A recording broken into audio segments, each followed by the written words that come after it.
Today I'm just going to show you a little couple of tips and tricks on replacing your gearbox mount.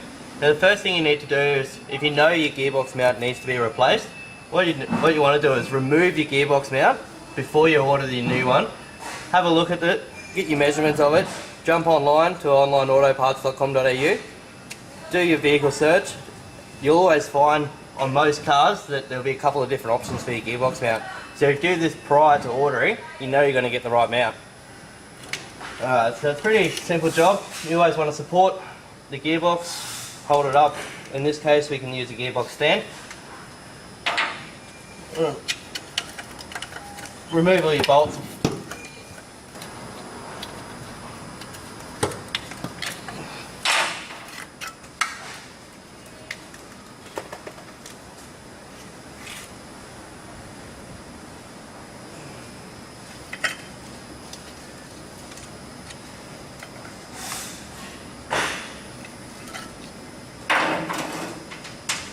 Another thing you want to check is, while you're doing the mount, is find out why the mount's broken. Majority of the time it's just going to be old age. Rubber deteriorates over a few years and it's just going to break down. This one here has actually got a gearbox oil leak.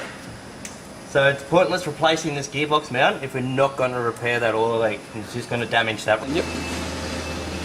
There we go, you can see this mount's actually broken all the way through here, and the oil's also deteriorated the rubber at the same time. Yep.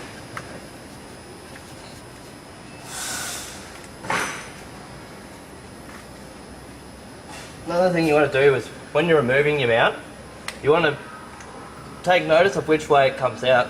So on these mounts there's a flat edge, and this one side has a curved edge. So the curved edge on this one faces back towards the gearbox.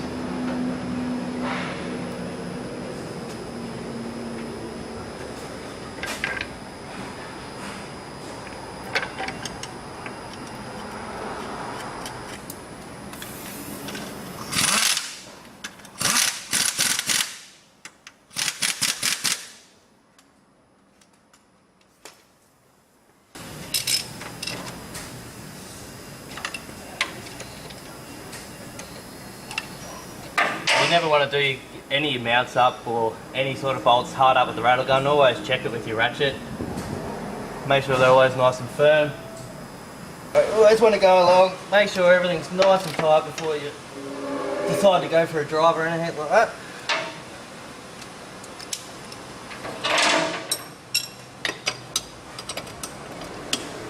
It's a fairly simple job you can do at home if you do have the right tools. Should only take roughly around about an hour to get it all done and cleaned up. All these transmission mounts are available at onlineautoparts.com.au.